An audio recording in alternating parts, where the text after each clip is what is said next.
Hey guys, welcome back to Career and Careers Podcast. On today's episode, I had a chance to sit down and talk with Henry Busby. Henry is a director and DP, one who specializes in commercial documentary style films.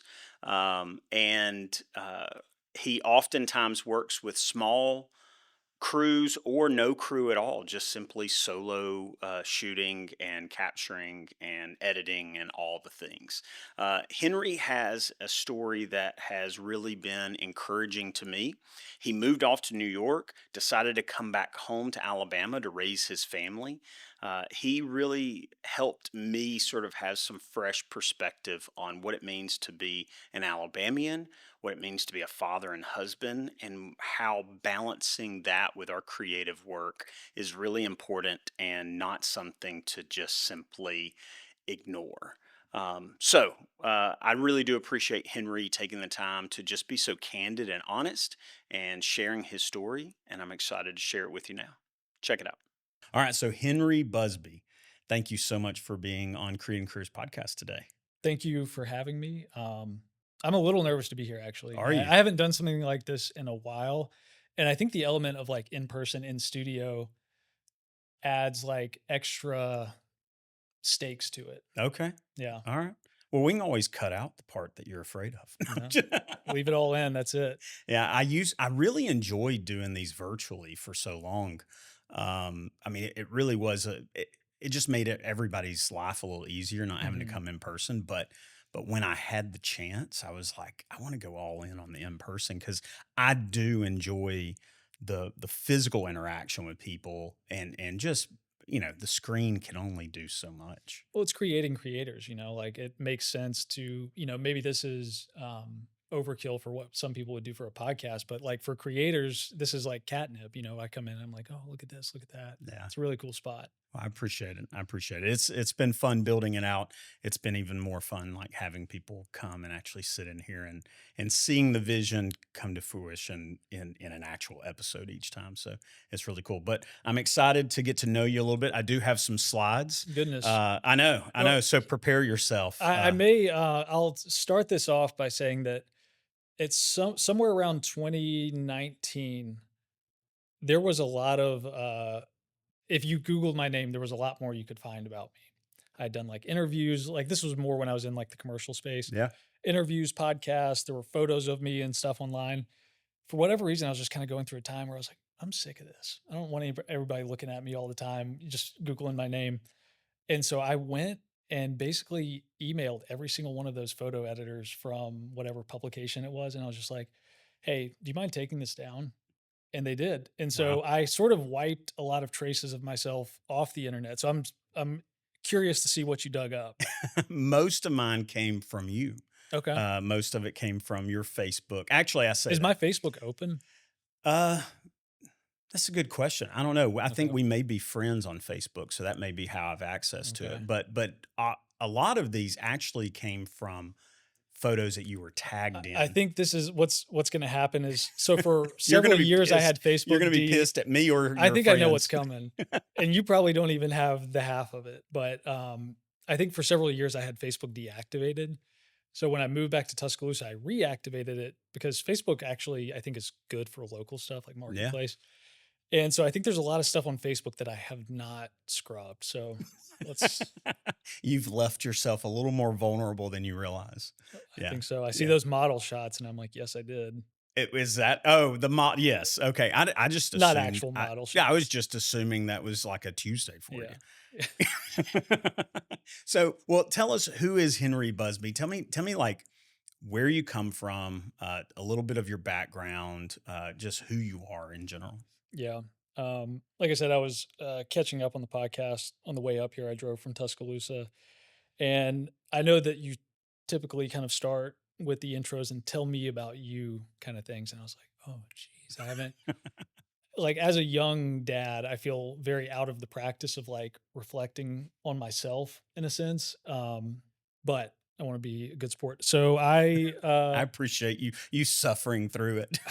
Later on, whenever you're an old dad like I am, you just hope for that time that somebody's not calling you an idiot or yeah, looking like you're an idiot. So Yeah, I mean, really as a young dad, it's the amount of just, like, questions and intake you're doing, whether it's Yeah. logistics and you're just like, I don't know how to answer that question sometimes." How old are the kids?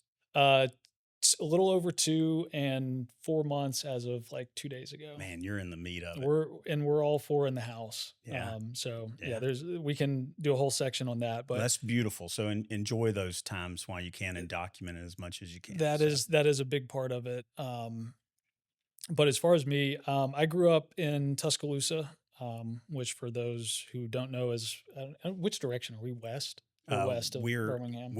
oh yes, west. Birmingham is Sorry, east of yes, Tuscaloosa. yes, yes, Anyways, west of Birmingham. we're right down the road. It was like a 45-minute drive, so Yeah. not too bad. From there, I grew up there. I would say like creativity, that's just always been what I've gravitated towards. Like I was, a 3 or 4 year old that was like picking up a pencil and like copying the Picasso pictures on the coffee table book.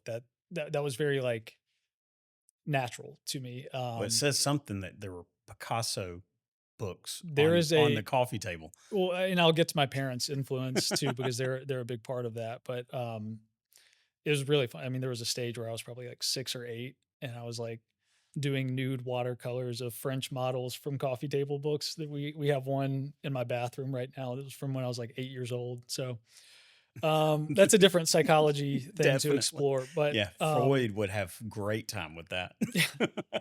I would say I had, pretty typical 90s kid growing up experience. What was really exceptional was my family.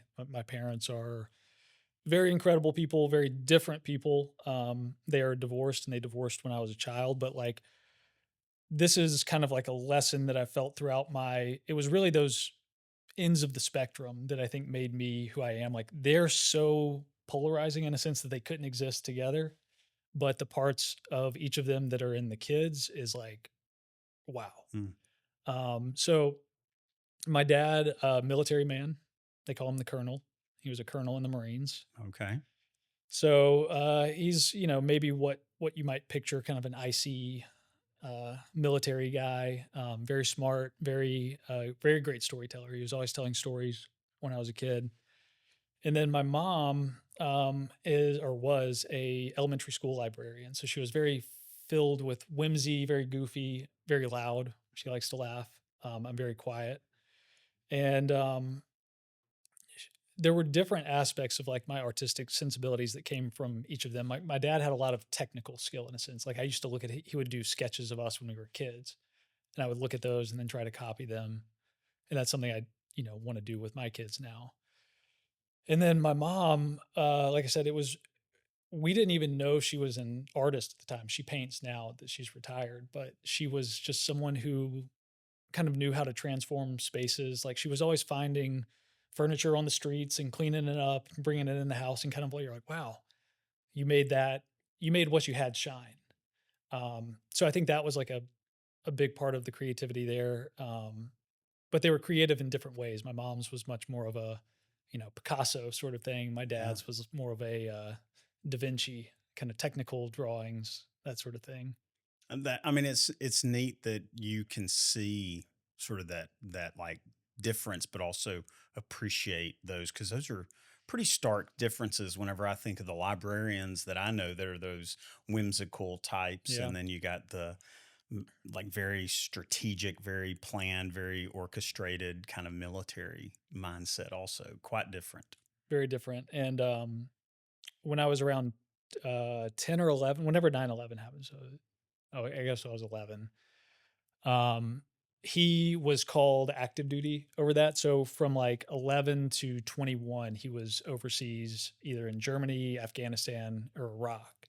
And then he came back kind of like at the tail end of my college. Yeah, And so we were kind of starting over at that point. He had been out of my life for like, not out of my life, we still had a relationship, but there's been a lot of rebuilding kind of as adult children. And like my parents are probably the two kind of closest figures in my life. that's really cool. The in Tuscaloosa, was there like a scene that you really got involved No, in sir. at all? I mean, No, at sir. some point, I know you went to the university, Yeah. right? And And there you did more of like film classes. yeah, it was what they called tele telecommunications and film at the time, but it was really sort of a broadcast Right. program. And I think you've had Marcus Patterson on the have you had him on the show No, before? no, Okay. He was another I can kinda get into our college crowd, soon, but as far as, like, Tuscaloosa itself, Tuscaloosa and Birmingham are so different. I don't know how much time you've spent in Tuscaloosa, but I have a client now, Tuscaloosa County Schools, so I'm out in oh, Tuscaloosa great. County a good bit. Yeah. I go there at least 2 or 3 days a month, and then I've spent some time there with George and that studio. Mhm. But yeah, other than that, I did not grow up going to Tuscaloosa, and in college I never went to Tuscaloosa. I was always in Birmingham. So Well, I mean, what these are just my observations kind yeah, of Tuscaloosa and Birmingham, so, like, if whatever. yeah. Um, but when I was growing up, like, I still am not super familiar with Birmingham, like, somehow I come here all the time. I don't know my way around at all. Sometimes I drive around and I'm like, "How am I still on 3rd Avenue North no matter where I go?" Um, It's very expansive. Third Avenue. yeah, and I think that Tuscaloosa, if we're talking creatively, is a market where there are still I would say, few enough opportunities that it doesn't incentivize a creative community to, like, collaborate Mm, in the same way that Birmingham has kind of become flush with enough clients, opportunities, and therefore creators that at a certain point, I think they stop viewing other creators as like, "Oh, these guys are gonna eat my lunch," and it's more of right. like, "Oh, we can get together with them." Tuscaloosa is probably still at the point where people are a little more siloed off. Um, which I would love for that to change, but I don't know if that will change. Yeah, yeah. Um, The few creatives that I've met in Tuscaloosa and talked to, I mean, they seem very much interested in working with other people in some capacity. But I can imagine, I mean, there's got to be that level of, I mean, I've got to pay my bills, you got to pay your bills. And if there's yeah, only so much work within that community, then definitely there would probably be limitations to a that collaborative mindset. and let me backtrack a little bit on that. I wouldn't say that it's necessarily a shortage of, like, opportunities or work. I would say it's more that there's gonna be a lower ceiling on, like, financially what those opportunities can pay. Yeah. And so the ability to bring on somebody for $1,200 a day or, a fair day rate for whatever it is their profession is, sometimes may be prohibitive. So, like, if you can kind of cultivate some relationships that are maybe like these are not like Birmingham level creatives, but these are people that I can start training and work with and kind of try to build that community up a little bit. That's what I hope can happen. Yeah. Yeah. I mean, to me, there's so much just natural creativity whenever you go into that area from, I mean, even just looking at the old train trestles that you Mhm. drive under in different parts. You got the Moundville that's just down the road.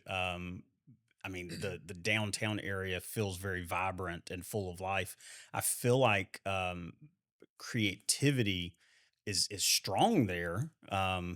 I guess the limitations that may even exist, if they do exist, would probably be more of just the scale of businesses. I mean, you got Yeah, the university, which fewer obviously dominates a lot of the opportunity in that area, or at yeah. least connected If to you it. can get in with DCH or the Oh university, yeah, like they're going to have a little bit of a different budget, but generally there's yeah, like I said, a lower ceiling on that, but that inspires a different approach to creativity, a different approach to production. So like one of the things that was important to me in moving back to Alabama was one that like that's what I wanted. That was a choice in terms yeah, of like the beauty you're talking about in Tuscaloosa and Alabama and the South more generally.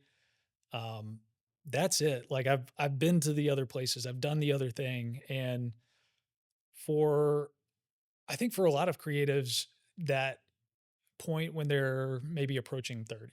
If let's say you're a creative that went off to New York or LA, around 30, I think you start sensing this invisible split in the path, which is basically you're going to have kids or you're not going to have kids. yeah, And if you want to do this family thing and do it in the way that you want to do it, you're probably going to make some different choices about your career. And where I think some creatives maybe face that option and see that as like either a concession or a compromise or, oh, I had to give up on my dream of making diaper commercials in New York or something so that I can be home with my family. I'm like, that's that's a good trade. You won. Like, if you go back home and you're with your family while they're growing up, and you're also doing videos in your community, kind of connecting with the people that you're actually related to in some way. I don't mean like blood relation, but I Right. mean like that's so much different and more powerful than what I experienced sort of on that corporate or like larger scale side of things in terms of like you do these Zoom calls and you have these interactions with people in LA. Like you're talking across time zones, across continents. You don't know anybody. There's this feeling of like, man, I'm vulnerable. I'm not home right now. And so I knew that I wanted to be home. So coming back home, it was not like, how do I make my family work around my career? It was like, how do I build a career that still like serves me creatively, but also allows me to do the things that are really important to me. Yeah. Yeah. There's a guy, Todd and Rickard. Yeah, I met him a couple weeks ago. Yeah, I just interviewed him last week or week before. I think it was last week. And he has a very similar kind of realization and even similar story. Was in New York, was Mhm. doing sort of bigger commercial budget kind of projects, traveling the world at times, and he came to a realization, and he was like, "What am I doing? Like, Yeah. what life do I want for myself?" And what came to mind sounds like very similar to you. It was I want the nostalgia of my childhood for my Yeah. kids. I want my home. I want the South. I want Alabama. Yeah, and I see what he's doing, and he's partnered up with, not exactly sure how that partnership works, but he's doing the Alabama Creates thing Right? now, and, like, Yeah. you couldn't custom tailor opportunities that sounded more fun than some of the things you can do in Alabama because this is not the end of Alabama, it's the beginning of Alabama creatively, and so, the choice that I made to sort of exit a career path or a place where everyone's like, "No, that's where you're supposed to be trying to get to." Um, I just like in being on here today, I that message of like it's not a concession to prioritize the big things in life and your creativity doesn't have to suffer. You're just going to have to figure out a different way to apply it other than like I need to be shooting on the Alexa LF with Right. 40 people around me. It's just like, man, just do the dang thing. Yeah. Almost cursed on your show. You're okay. You wouldn't be the first one by any means. My, new dad potty mouth has definitely gotten out of control. Was After 8 PM. I get it. My son still corrects me at times. He's 13 now, so he's like, "Dad." Yeah. I've got to do one thing real Yeah, quick because it's driving me crazy. do it. In my mind, I'm wondering, like, please tell me I didn't leave these two mics muted. So let me Oh, that's check that. fine. Usually, I've got somebody here that's monitoring and running everything. You're preaching to the Okay, choir. I gotcha. know all these anxieties of, especially the one you're doing a two-camera interview as a solo operator. You're doing the interview while listening to the cans, while trying to side-eye the monitor and still maintain eye contact in a normal conversation. Um, that's a skill, like, that's something that really has to be built out. I preach it. Definitely. Like it's to me, I think so many people, especially people that just they sort of observe it, that Mhm. but they don't actually sit in that seat.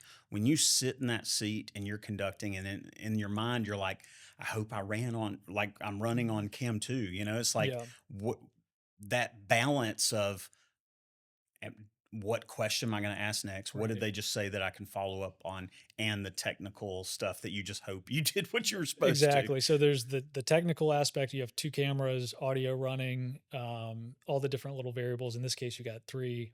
And yeah, like what you said, you're also trying to think once you're trying to listen to what they're saying, process it, and formulate sort of what that next Right. seamless segue is because conversationally normally a lull might be normal but Right. that when someone's on the hot seat in the middle of an interview and you leave them hanging for like 15 seconds while you go I do want to get into that.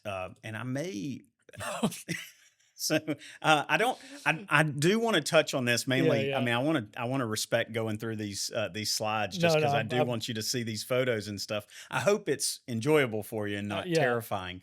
But at the same time, I really want to get a little bit more into your work yeah. and some of the projects you've done. So, um, you know, if you were to sum up your journey as a creative, like Mhm. how you got from graduating from, is it Northridge, yeah, yeah. Northridge? I always forget North the Side, yeah, yeah. Northridge, yeah. So Northridge High School, from graduating there, going through the university, doing some film, but also Mhm. sort of having to probably learn on your own at times more of the film stuff.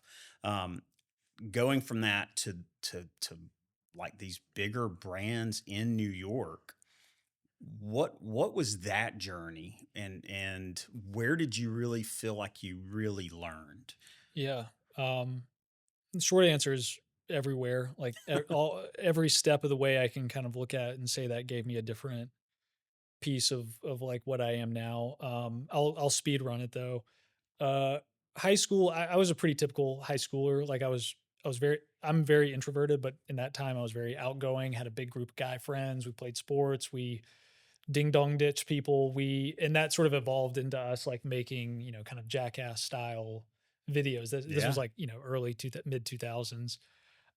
So that was, I guess you could say my first, step into that was just, somebody's got to do the stunts and somebody's got to hold the camera. I ended up being the stunt man in a lot of situations, and kind of coming up with ideas. And we love doing that. We did that for a couple summers, and that was a lot of fun. But that was more like fun. That wasn't an artistic endeavor. And that artistic part of me that I said was always there, like as a child. I would say like high school, college almost represents this time where I was trying to bury that and I was just trying to be like a normal Alabama guy. yeah, I'm trying to get the North Face. I'm trying to wear the 991s. yeah. I'm trying to get the Bama bangs. That Um, that was not the Bama guy in my high school. I no, was in Hueytown. The Bama guy in my high school had to drove the lifted up truck, no. usually See, dipped, Tuscaloosa's that kind of subculture stuff. is very specific in the sense of you're essentially fraternity runoff. Ah, So that makes it's sense. like good old boy culture, not redneck culture. It's Yeah, yeah, like yeah, polo khaki shorts with a belt and a collared shirt kind of thing. yeah. Um, Cargo shorts. no cargo. This is maybe the biggest cultural difference I've pointed out between Tuscaloosa and Birmingham, but this really applies to anywhere else.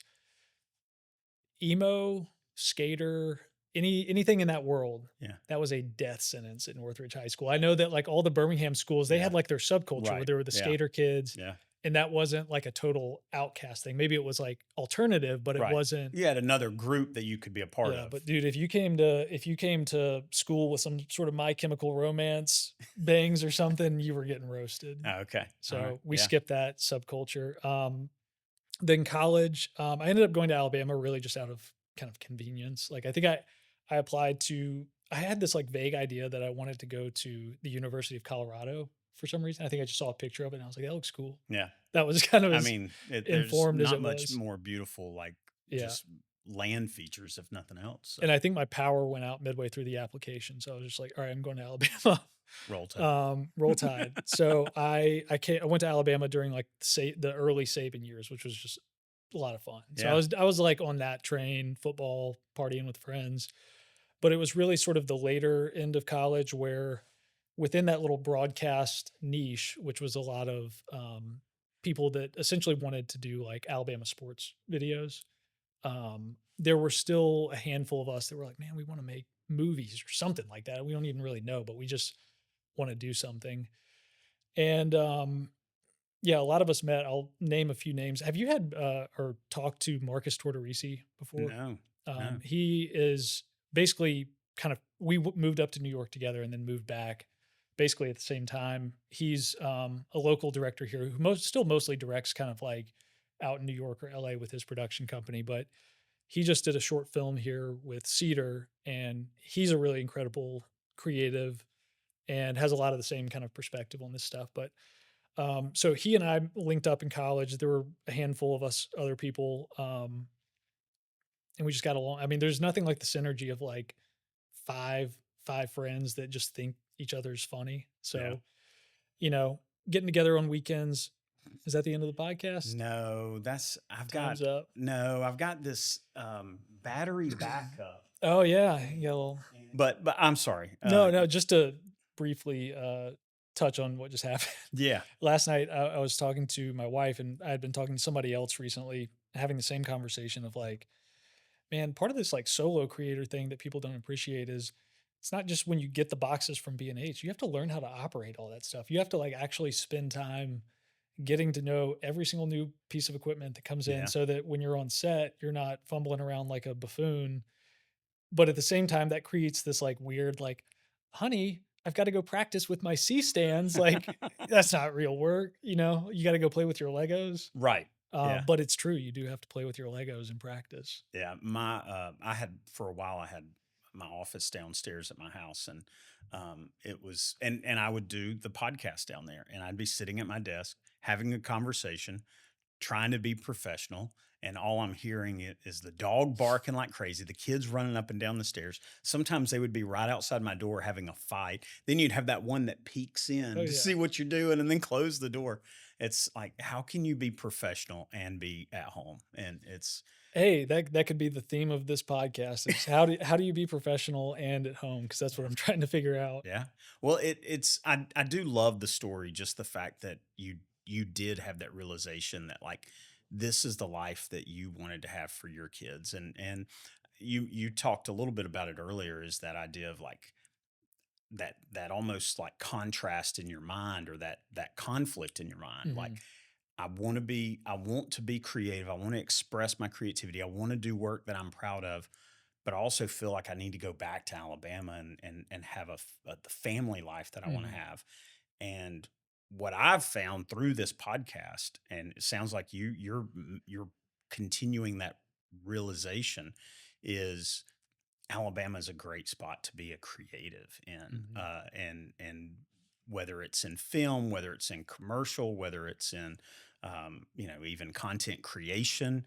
It's like there's so many people and partnerships and collaborations, and there's the atmosphere for that. There's Yeah. not this sense of I gotta get or be gotten. It's, hey, we can collaborate, we can work together, or if nothing else, just some cool people to connect with. So, Yeah. And it's not cynical yet.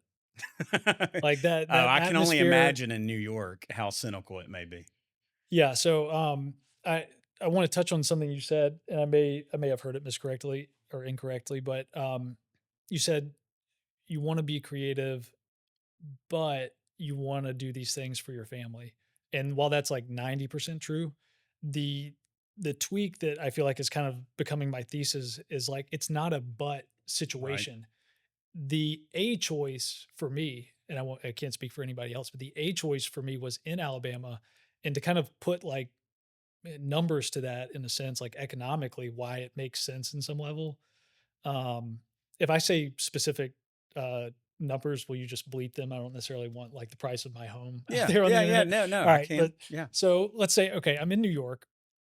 I've been there for 10 years, and I lived in the same apartment the whole time. It ended up being rent controlled, which was a huge blessing. So relatively speaking, in New York, I had a very cheap monthly rent that stayed the same. It's still the price of what my mortgage is now.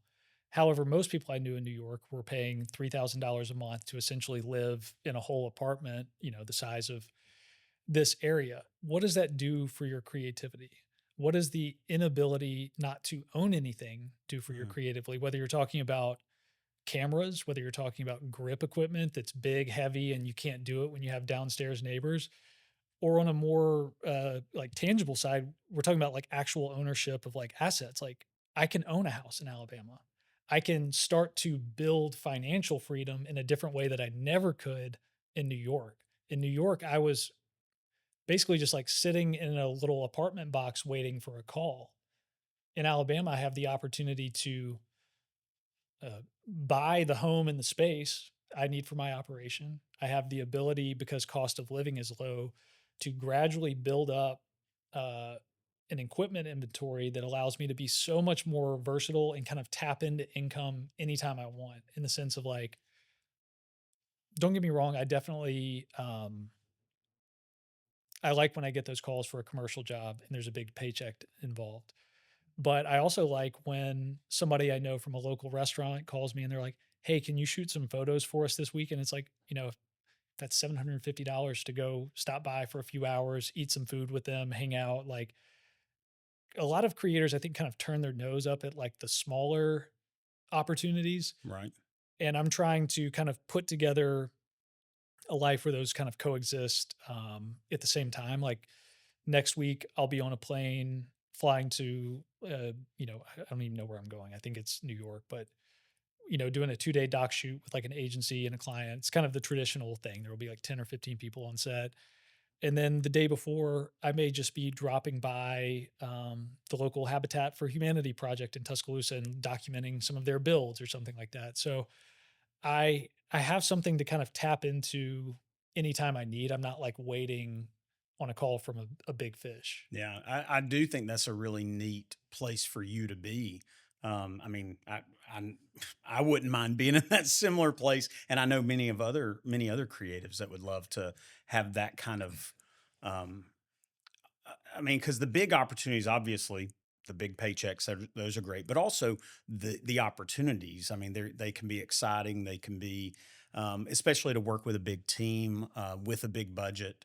But then also those can be few and far between. I can imagine, and so having something that's local that sort of gives you energy, Mhm. gives you opportunities to be maybe a little more creative, think outside the box. You're not having to like meet everyone else's standards. Yeah, and that's something I do love about like the smaller work or the local work is the clients are fantastic. Like Yeah.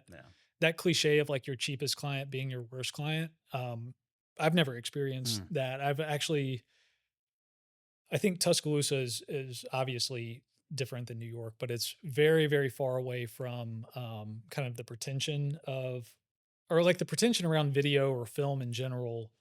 They people in Tuscaloosa tend to think about video in a more utilitarian sense. That's where Seed has been really, really amazing. It's sort of yeah. like filling this like large space of like there are companies that kind of need large volume deliverables. Yeah. Well, George even sort of talks pretty bluntly about, hey, it's not about the I guess the showiness of it. It's about the practicality. It's not about how creative can I be or how what kind of gear am I using, but it's like this serves a purpose and meets a need.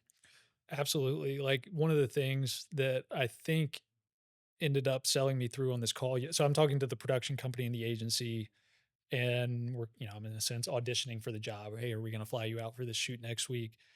And I kind of lost my train of thought right there.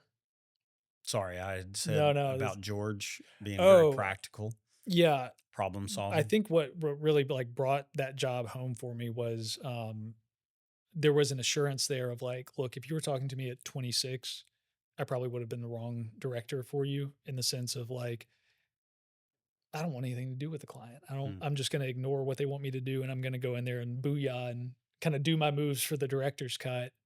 Um, and, getting older, maturing, but also just being local and interfacing with the clients directly because there's no longer that middleman of like, agency or client, agency, production company, director. I was a lot of times 2 or 3 chains removed from the actual client, so it's like there's not a face and a personality really to that relationship, so it's easier to kind of be disrespectful towards them in a sense. I mm, mean, not that you should do that, but I'm right. saying it's a little more anonymous. Things in that bigger industry are a little more transactional. You show up, you work with people, you'll probably never see them again.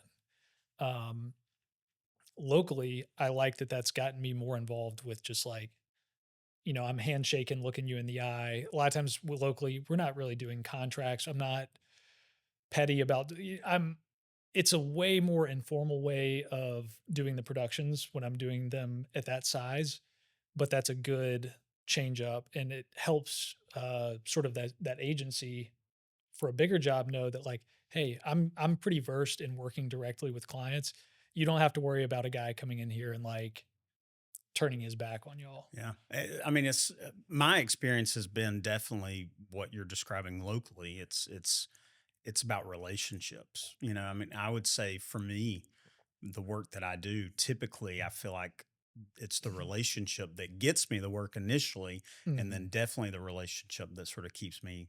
able to come back. So I can only imagine that distance with working with agencies and being, like you said, 3 or 4 deep before you're actually interacting with a Yeah. client. Yeah, and, some of the challenges I feel like I face now are my life at home and I work from home Yeah. mostly.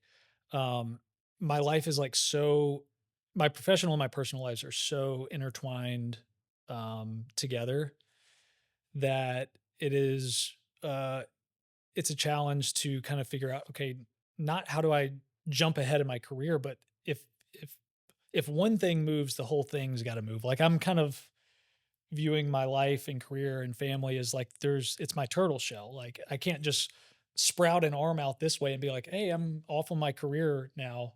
The whole shell's got to kind of grow at the same pace. So I'm incrementally trying to grow my capacity to execute these jobs more efficiently, more creatively. I'm trying to grow my capacity to, just as a filmmaker, like understanding all this gear, that Yeah. element Yeah. of it. I'm trying to. This is probably the hardest one right now. Is um, I don't even know with what I do, whether to call it a one man band, production company, whatever. I'm kind of Henry right now, but that means I'm also the face of what I do, and this is going to get kind of illustrative for a minute. If there's a pie chart of my life, um,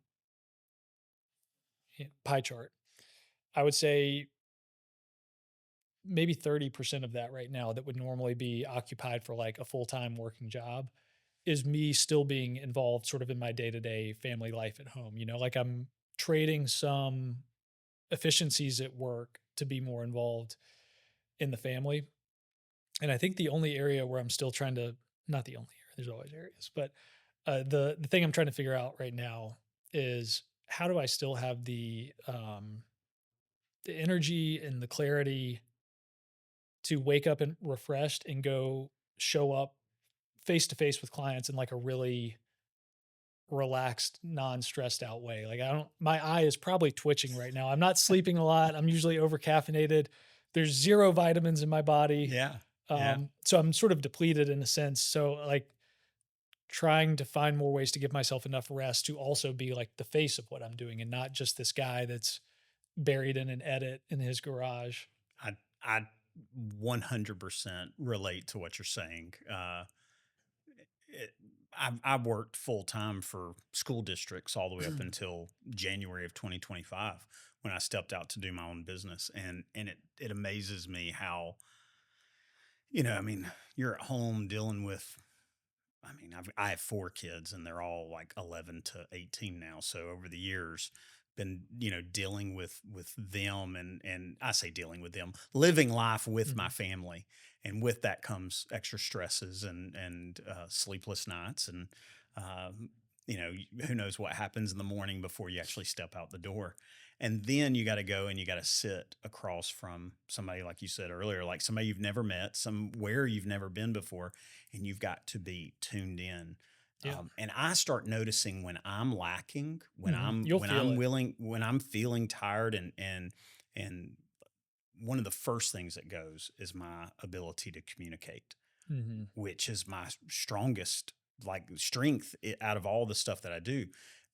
It's all of a sudden I start noticing words that I'm stumbling over. As I'm saying this, I'm like noticing it even now. I'm like, oh man, is today that day? But it's tough when you do have to be the face, Yeah. And I've had a friend of mine that's done freelancing for years, and he's like, if I get injured, if I get sick, like his Yeah. family is struggling at that point. It's you have to take care of yourself to some degree, but when you're a Right. young dad or an old dad, you, that's gets There's a tougher lot and of other tougher. things. Yeah. So in that pie chart, if let's say 30% of my day is kind of like family lifetime, there's a portion of it that's work time. Within that work time, even there's percentage splits on how I'm able to fill that time in a sense of like um all the stuff we're talking about on the back end of jobs, whether it's now I'm getting tongue tied, but there are so many different aspects of what you're doing that are beyond. the edit and the shoot and the deliverable that you're also trying to keep up with within that workday. Um, and it's, I mean, it's a challenge, but I feel like the lifelong challenge is just figuring out how to balance it all Oh yeah. Yeah. and how to. I don't necessarily think life is about happiness. I think life is about purpose, and there's often a lot of like suffering involved with purpose. And I think that we can, some of that suffering is just going to be built into the purpose. Like there's no way around some suffering, but there's other suffering where it's like, I just need to figure out how to do this better or Yeah. more efficiently or reduce friction. Like so much of my directing approach is about reducing friction, whether it's the amount of cameras and gear in the room or the amount of people in the room, or like to have those intimate moments, space needs to be cleared out physically, but also mentally. So I recognize a lot of jobs I'm showing up to now. I'm so mentally backed up that I'm not able to just have that flow in the conversation where I'm truly just dialed into what they're saying in that moment. And they're like, that guy looks like he's thinking while he's fake nodding. I think we probably all communicate that at some point, but like you're saying, the goal is not to. All right, so I want to get into some of your work, and Yeah. I want I first of all, Yeah. This so is far an era. we haven't even done it justice. The fact that you are a photographer and you are a filmmaker Yeah. and you are a commercial production kind of Something. director, DP, however you'd Yeah. like to call it. But yeah, briefly, I think that the most accurate thing to call me right now would be to say Henry Busby as a filmmaker and photographer. Yeah. And I don't put that even though I started in photography, I took sort of almost like a decade off from it. So at this point, I feel like my photography is more something that just complements what I can do for a client, especially, like being able to package in like, hey, you're going to get YouTube thumbnails, BTS photos, Instagram content out of this beyond just the video. Well, Um, what I've noticed with I'm sorry, I will say these are not my photographs. oh no, are No, they that's okay. not? No, those are very beyond. I'm in those photographs. Yes, I'm the guy you're on the roof and the little Boy yes. Scout somewhere in there. Yeah, the Boy Um, Scout in the back, I think with the red hat on. but this is perfect because it'll give me an opportunity to kind of like shine on this time in my life. So this era I would call like 2012 through 2014, which was a very different time. Kind of like social media had hit at that point, but it wasn't fully saturated yet. Yeah. And this was back at a time where, do you remember Flickr? Yeah. The photo Yeah. community Flickr, Yeah. it was still very active. It was kind of like Vimeo for filmmakers. Anyways, there was a group of like photographers and creatives that came up with this idea to basically do a summer camp once a year that was invite only, and you had to apply to get into it. And they would take 30 photographers from around the world and just like book a summer camp or book, or this was a friend's house in Martha's Vineyard, but you just let loose 30 photographers and That sounds like a really fun yeah. So event. the photographer that took these two photos is a guy named Ryan Schutte. He lives in Los Angeles, and he's very, very, very talented. But these sort of big tableau scenes, or what that was like his big project each year, was he would wrangle us all up. It's such a cool, Yeah. I mean, it's a really cool visual. I mean, technical things that I start thinking about. Obviously, he has to shoot a lot more closed down on the ISO. I mean, not ISO, the aperture, in order to get people in focus. He's also shooting on a wider angle. Yeah. But then I wonder how much of this is photoshopped in and how much of this was actually captured in a single frame. Yeah. You would have to ask the magician himself, but from what I remember, I think that very much a lot of this is in frame. It sometimes might be like, if he's doing focus stacking, for instance, Right. to get everything in depth, it may be some compositing and like adding different frames to the same frame. But as far as I know, I think he was really, the light, things like that. That was all there. We, It's got a surreal look to it. And I yeah, guess because there's so much going on and so much is like, probably a lot of it is like, the lighting on certain people, which may have been enhanced in post. but then even the frozen action of some pieces, it's a really cool thing. I wasn't sure, so I guess whenever I saw this in your looking through the stuff that you Mhm. were tagged in, I had assumed you were part Yeah, of the I creation of probably this. should have, sent you some sort of photo portfolio Well, I've instead seen having your website. I actually do have your website I don't even know up. what's on my Do website. you know? I don't think my website has been updated, and so Yeah. just So can we if we can do this for a second, let me give yeah. you an idea of how big of a mess, like, my stuff is. Pull up another tab. Okay. What do you mean? Pull up Like, another tab in your oh browser. yeah, yeah. Oh gosh, are you going to ask me to type something? Oh, yeah, is that Yeah, not yeah, I doable? can do it. Okay. I actually brought my keyboard. I don't usually bzb.work. bzb.org. Dot work. Work. So, 2 or 3 years ago when I landed in Tuscaloosa, there was some vague idea of, like, I'm gonna try to separate Henry Busby, who is at this point more known as, like, a commercial director, from Henry Busby, this kind of local, small studio type Yeah. thing, and I built half of a website and then never really got around to finishing it, but if you click on see photo, you'll probably get a better representation of, like, uh Okay. Yeah, yeah. I mean, I saw some of these on your social, especially the university stuff that you've done. yeah, I've done, Um, a lot of shooting for Visit Tuscaloosa, which is sort of our, like, sports and tourism board, yeah. and, that's been pretty sweet too because it never hurts to have a really built up library of, like, local assets, because then there's opportunities for other Right. people emailing you saying, "Hey, that shot of the bridge lit up at Right. dawn." Yeah. So tell me this, how much of photography and especially DPing, and correct me if I'm wrong on like I assume you DP often Yeah, or the level at which I DP, I would say I'm gonna DP 90% of my own work.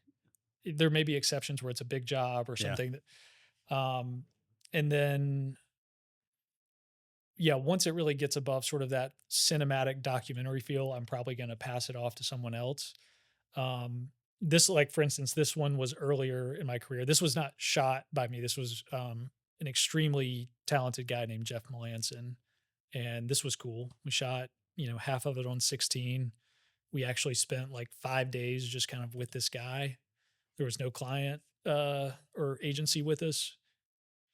Is this for a brand though? This was for Dick's Sporting Goods, so I can Okay. kinda give context to this, and there is, like, a shorter cut down that's more of a traditional commercial asset. Um, this was in the run-up to the 2016 Olympics. Yeah. Dick's Sporting Goods has always been pretty forward in doing, like, branded stuff. They do a lot of, kind of documentary stuff. Yeah. Sports stories make good content, Agreed. and so in the run-up to the Olympics, they wanted to, profile. They had like a catalog of different employees of Dick's Sporting Goods that were also training to become or Olympic athletes. Oh, that's cool. So they sent that brief out to 3 or 4 filmmakers and they were like, pick a story that you like and then go do that story and we're going to screen it at the Tribeca Film Festival. And so we went and did this, and as far as a branded piece, if it'll roll through this section, it's a very abstract, kind of experimental piece that's not really a typical sports piece, but they Well, ended up very happy with it. what I want to ask you, and I want to go back to the photography thing at some point, but there's another slide we can touch on that. Um, but like I see a lot of your work dealing with a an individual. I mean, even the music video, one of the music videos where the lady's in the car. I think I Yeah. have that about to come up also, but it's like you really delve into a very like character focused, um, reflective. I mean, part of that I would imagine is just documentary in general, but it seems a little bit deeper than just simply like, hey, this is who I am, what I do. I mean, you really delve into the personality of these people more. So how much of well, first of all, what have you learned through peering into so many different people's lives and minds a little bit through these Mm, documentaries. Do you feel like that's really had an impact on you personally, professionally, even as a dad? Like, yeah. how do you feel like? There's probably like 3 or 4 different directions my mind went. The answer is always yes and no. I don't know if you know that in life, but, like, the answer is always, yeah, sometimes that makes sense, sometimes it doesn't. Time for all seasons, but, um, I think that first of all, I'll say that that aspect of my work is probably what gets me hired most frequently is, like, yeah, there's some cool visual stuff in my work, but, like, it's not really sophisticated. Like, that's kind of a janky looking shot. It's not like it's the intimacy typically of, like, the interview and the The story. emotion of it. Yeah, and I think that, just sort of comes to me naturally. I'm not an overly gregarious or, like, outgoing person. I'm a more of an introverted person. Yeah. So I think sometimes, when I bring people into a conversational space that they're not necessarily used to going into, where they may end up talking about things in depth that they've never talked about before. And it's a lot of times just because maybe someone hasn't gone to that space with them before, or um, another, again, this is not like a technique. It's just something that came very naturally to them. To me, was like a you show me yours and I'll show you mine kind of, not to be crass about it, but like Yeah. anything that I'm asking of them, I'm willing to offer as well. A lot of times that's kind of how I start things pre-rolling, is just like, hey, put the pressure on me for, like, put me on the hot seat for a minute. Ask me whatever you want to know about why there's a stranger in your house, or, what I'm really doing, or, Yeah. um, and that helps. But yeah, I was surprised. I've never really been on other sets other than my own, so I don't know a lot about how it goes. But I had a few opportunities where I was essentially like, there were 2 different productions happening at the same time. So, like, I would do my thing, and then another director would come in and do their thing with a different subject. And I just kind of observed how many of these branded documentary pieces are essentially, you do a pre-interview with the subject, you get the 10 sound bites you want, and then you go back into the interview on the day of the shoot, and you're essentially just asking them to repeat what they already said.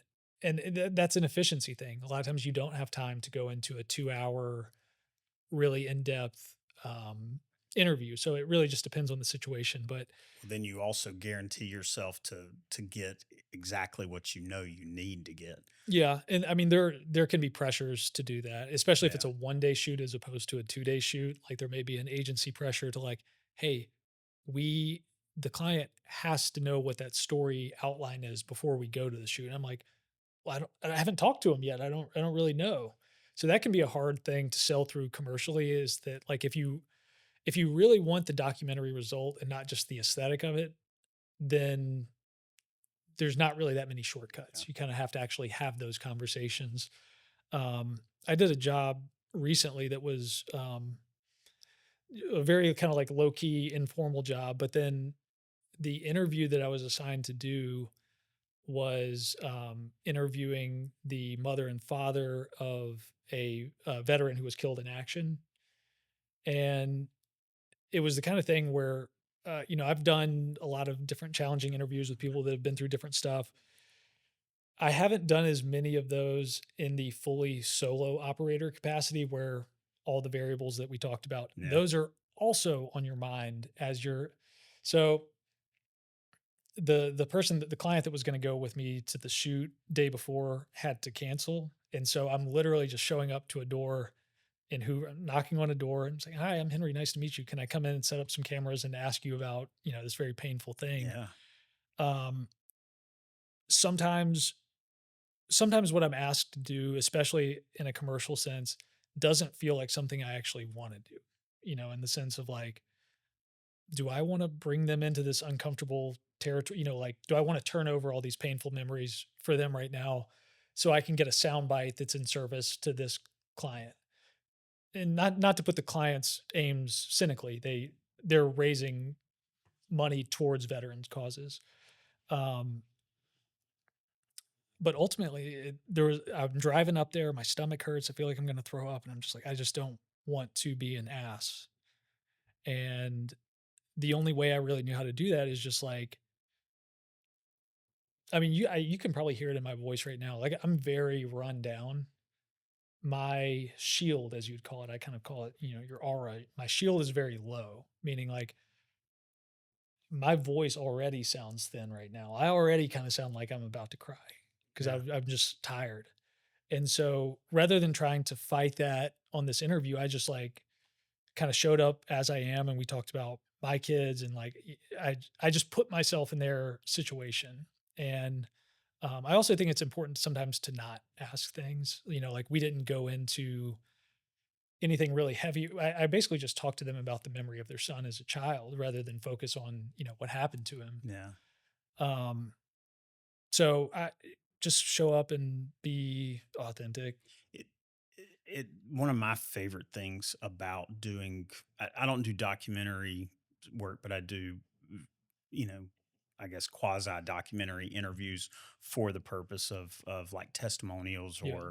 or celebrations of things or people or things like that. So um, I've been in situations where the conversation gets emotional, usually in a good way, sometimes in a sad way, and what I love about those moments is getting to like travel through that with these people. You know, what I mean, Mhm. like, and that gets back to when hopefully you've done this enough, or you've got another person there to where you don't have to focus on the cameras, or you just say, "Screw it, I'm not going to think about them right now because I'm We're locked gonna into let this that autofocus conversation." eye lock just do its job. Yeah, exactly, exactly. But that is like it's a beautiful part of what we get to do, where Mhm. we get to sit in those emotions with these people. And I Mhm. can only imagine through like documentary type work, because I feel like then you really get to explore it even deeper than, a 2 or 3 minute Yeah. commercial. And that's the other aspect that I hadn't called attention to yet is just that there are just like moments of supreme gratitude of like what an interesting way to make a living. What a window into you made a hold for the audio. No, no, no, no. Feel free. What We've a had enough audio that's I, been spilling into I this. think at some point you just got to let those Alabama sounds in. Oh, definitely. Um Trains are a constant we've reminder got here. one very Yeah. close to us, and it's one of my wife's like first memories of being in Alabama was the sound of the train and the cicadas. Um I lost my train of thought again. Sorry, No. I've lost it as well. Um well, I guess Oh, that's the it. the appreciation for Okay. what we do and the beauty of it. Yeah, just that you get so many windows into something else. And I'll caveat this by saying I've heard a lot of different filmmakers talk about that element of the job as all kind of sunshine and rainbows. I'm very, very grateful for it. But I think something that I don't really know if other people feel this way. This is something I've felt throughout my career, especially when I'm doing documentary work and especially when it was more in like the branded space.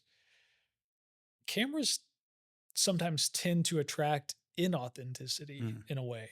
And this is sometimes like a little cat and mouse game I find myself playing. Like again, this happened more at the level of like branded shoots where in a sense you're working with real people, but those were real people that possibly auditioned to a casting call through a talent agency. So right. they have some aspirations of something. I don't always know what, but um I think I always try to remind myself that, sometimes that soundbite that the client loves so much, I remember that, like, in here, as they were saying it, I was like, "You're full of Yeah. crap." Yeah.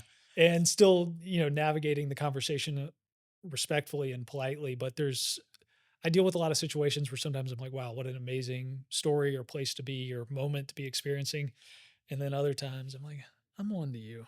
I'm Yeah. gonna do my job, but I'm on to you." I agree completely. I think one of my jobs is to get past that. Yeah. It's like every time I walk into, especially in the world of education, where I'm sitting down with maybe a teacher or I do like Hall of Fame videos. Well, these are, I mean, they want to. they want to be presented well, you know? Mhm. And so they don't trust me yet. They don't know me. And so they'll come in with a script in Oh, mind, yeah. or at times in hand, and they'll be like, "Can I put this somewhere?" And I'm like, "Let me just hold on to it for you, Yeah, and we'll let's get just have there. a conversation." Yeah. But inevitably, they go back to that script, and Mhm. they're like, that you can tell they're trying to say it in a very cautious way, and I let them do it. I let them Mhm. try, and then I'm like, Let's talk about something yeah, let else. me let me take that a little further with you. Mhm. And the key to it is if you can, and I've got this one friend that I worked with recently, and he was so cautious, so careful with his words, but we just kept going, and then finally it happened. Mhm. You could tell he had finally said everything he felt like he needed to say, and now we could actually have a conversation. And that's where we got the Yeah. relaxed, true, authentic information. Have you ever had someone just, like, fully robot out on you where there's, like they have their 2 or 3 sound bites. It doesn't matter which question you Yeah. ask, somehow that sound bite is c so you'll end up with an interview where you're like, "Dang, I just have, like, the same sound bite 8 times." I think that kind of stuff happens, especially whenever they have an agenda for the video Yeah. themselves. If they have an agenda or a purpose, I can imagine. I haven't worked in the political scene, but I can imagine in political it's even worse. Um, so I want to talk about this video specifically. Yeah. First of all, I don't know whose concept it was, but such a beautiful concept for this music video Mhm. about a car, right? It's all about, I mean, you hear car throughout the song, but then the fact that the entire film is of Yeah. this young lady in the car. It's really beautifully shot. I love the just idea of it. But again, this delves into what I feel like you lean into this character study in your films, and I felt it here big time. Just Gosh, I haven't seen through this in a her long time. through her eyes. Probably my favorite shot of the whole thing is whenever she actually opens the door and gets out, and you see her disappear into the shadows. Yeah, so that, hard mount shot on the car door, she swings the car door Yeah, open, um, I feel like that shot is everywhere now, like, the hard mount shots are yeah. very in vogue, and so every time I see one, I'm like I think of the Joker. yeah. That's sort of like the more recent movie that really did it, and then you saw it repeated so many times in music videos and things. But Yeah, I'll give brief context to this one. So I think this was 2016, so quite a while ago now, but I was, directing at a small production company called Voyager, who, yeah, they very incredible production company. yeah, I was I've there seen their. I mean, a lot of these are linked from their Vimeo that yeah. you sent me. So So I was there for, like, year 1 with them, so we were kind of, like, both in this sweet spot of, like, man, we were just making some really banging work together, but a lot of it was, they've always been very forward about trying to support, like, director visions, and so this was I think I had just signed with them, so they were looking to kind of fluff out my portfolio a little bit, and they basically said, "What do you wanna do?" And I was like, "I really wanna do a music video, and I've had this idea for this song." And so let me also say, this is not an officially commissioned video. okay, This is just we just did it, sort of a just spec video. but didn't even try to get it to become the official video. It was honestly just like, its own story that just happens to be supported by the song Yeah, because the song was what sort of inspired that, story, but yeah, it was something that I fully wrote it out in the way of, like, a script, and then it's neat getting to see. I mean, and correct me if I'm wrong, if I'm misunderstanding it, but we're getting to see this woman's life mhm, in a car. yeah, Now, and is she's it the always been same the car? it is the same car as some sort of, Like a Oldsmobile yeah, is what like it feels like. 80s, Yeah. old school, and we bought it for $500 cash, and we drove it out to New Jersey because our producer, Andrew, his family lived in New Jersey, and so that was gonna be our production headquarters, is Yeah. we all camped out in his house, on cots, and it was really that summer camp experience. We shot it on 4 perf, Super 35, had it scanned at 4K, but other than that, it was, like, as simple as it could be. It was just like a film camera, hard mount on the car, I think we lit some of these night scenes, but everything else was just natural light. Was it actual rain or did you like The have in the close up that was manufactured rain. We did the if you get on YouTube and start looking it up, you'll figure out how to drill the holes in the PVC pipe. yeah. And we actually had our film camera. So it was 3 a.m. We had our on an overnight shoot. We had our film camera go down. It was like totally jammed or something, like 3 a.m. Our producer gets in his car, drives back to New York to their production office, gets the Aria Mira, drives back. So we've lost like 2 hours of time at this point. He gets back, sun's coming up. And they're like, oh, the camera's fixed. After Um, he made the drive. yeah, I think my favorite shot in this one is actually the one that just passed, the one, yeah, where she's actually alone in the car. Yeah, I'm But I'm assuming on a trailer at that point? yeah, we had, it was like a local friend of a friend that had a trailer and agreed Yeah. to pull us around. So the whole thing was like that. These actors, really fantastic actors, She does and a great job in it, and I love the probably one of my favorite details of it, like small details, is the roof liner. The fact that it's waving in the wind, and the reason I love it so much is I had a buddy of mine. It was my best friend in high school, his older brother, and then his oldest brother. Mhm. So two older brothers had this Oldsmobile that they inherited. Like the oldest brother had it at one point, the Yeah, next brother had it. That thing had not like a piece of that ceiling that was actually attached to the ceiling yeah, it's a anymore. little It tent. was all drooping down. He had pinned it up a few times, but like seeing that blowing, especially that Mhm, very last shot where you cut to the credits and you see mhm. it's just sort of blowing in the wind with nobody in there. Yeah, Um, this shot right here was my favorite shot, I felt like. yeah, and so although this video, like I said, was not, it became a weird situation because we did it unofficially. We just uploaded it to Vimeo, like, but then it got I don't remember. I think it got a staff pick or it was getting Yeah, attention. And so then it kind of became this thing of like, oh, do we need to take it? Like, we don't want to get in trouble. Do we need to take it down? And so I don't think this video is actually even available. I think this is a private link to it. I think it's on your page. It might, I may have re-uploaded it and hope no one noticed. But yeah, that was, the last thing I'll say about this one is theme wise, yes, there's always kind of small scale character stuff, but I think what that really is I'm very drawn to simplicity and the idea of sort of like a fractal story in a way of like a story that's it's true when it's this small and simple, but it's also true the deeper you go into it. Like not to get too off topic, but like if you're talking about the Bible in a sense, it's like that can be scaled down for children. You know, Right. there it can be simple childlike parables, or it can become complicated esoteric text with all these hidden meanings and stuff. So I'm saying like you can look at it right up here and it's true, or you could look past it almost like one of those magic eye things and be like, whoa, it's still true. That the quote that I like is a Da Vinci quote. And it was simplicity is the ultimate sophistication.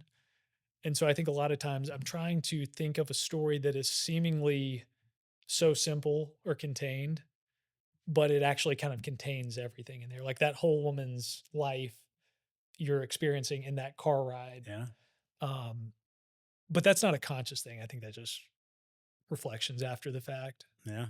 Well, it was a really beautiful film, and loved the sort of the setting being in a car the whole time was really cool. I'm gonna bypass this You one. sure? It's a great film, but just for the sake of Yeah. time and respect for your time, let Well, I me. will tell you, I am on no time, but Well, I do want to talk about this one. yeah, This one, I feel like this is a sort of a peeking into your heart a little bit. I'm assuming this is you and your wife, actual communication, which we're not going to hear in this, but for people watching, they should go and listen to it. Like a phone call y'all are having, but then you get these like probably the most artistic thing that I've seen you do as far as like just thinking outside the box on how you visually represent, I guess, y'all's situation in life at the time. Is that what it we was? were in a 6 month long distance. She was traveling around the world for six Yeah. months, and we were fairly new, sort of in our relationship. So it was like we're trying to get to the other side of this period where it's hard. Did Um, you create this in the midst of that, or after y'all had gotten through that time period, did you go back and let me create do it? the timeline. So she left to go on this trip in August 2019, and then this phone call I think was recorded. uh, December 18th, 2019. So she was in the middle of her trip at that point. Okay. I recorded that when I was home in my bedroom, and then got back up to New York. This was right as COVID was starting to percolate in a sense of like it didn't really pop off until like March or April, but Right. even in January, I was kind of hearing rumblings of it. Production was starting to get weird. There were fewer like things were starting to change in a way, and so I was spending just a lot of time in my bedroom, a lot of time trying to like decommercialize myself in some way and like get back to whatever kind of pure artistic expression comes out. So there's some intentionality behind I'm pushing myself to like resort to almost this gritty creativity. Well, I think what happened was the larger context around this is that from about 2019 through mid 2023, I was like actively recording daily life, like almost daily. I have hard drives where it's literally I used to count how many days I shot each year, and it would average maybe like 130 days each Wow. year. And what I would try to do is go out, shoot something, people on the street, whatever I was doing, whatever, and come home and like instantly like give myself like 30 minutes to be like, you got to bang out a sketch of whatever you were feeling, not like a story about it or not like a TikTok video. You just have, a lot of times that would just be whatever music I happened to be having my headphones while I was observing something. I would go back and I would put that music on there and then just kind of put it away for a long time. After doing that for 2 or 3 years, I kind of looked back on that time period and I was like, "Dang, I've got this, um, stream of consciousness of, An like" anthology of of your yeah, life of during that these, time. like, daily episodes, which kind of became intriguing because, like, what I would film was not it was a lot of times missing context, it'd be a patch of light on the ground, or it wouldn't be like, "I'm gonna record me and Right. Brian talking." Um, but whenever I would whenever I would watch one, the sort of incidentalness of the observation would bring me like instantly back into the moment, much more than like, oh, I remember that conversation. It Mm. was like, oh, I remember that patch of light over there. Do you feel like this like did something for you Yeah. in your career? No. Do you, like Well, in it your did some bad skills? things Like and do you feel like you developed or learned things that you serves you professionally, or do you feel like you learned things that served you personally? all of it. Okay. And again, the answer being yes and no. Did it help my career? Absolutely. Did it kill my career? Absolutely. Um, but yeah, I'll put more context to that context. That period around 2019 was sort of when I was detaching from the commercial industry. And,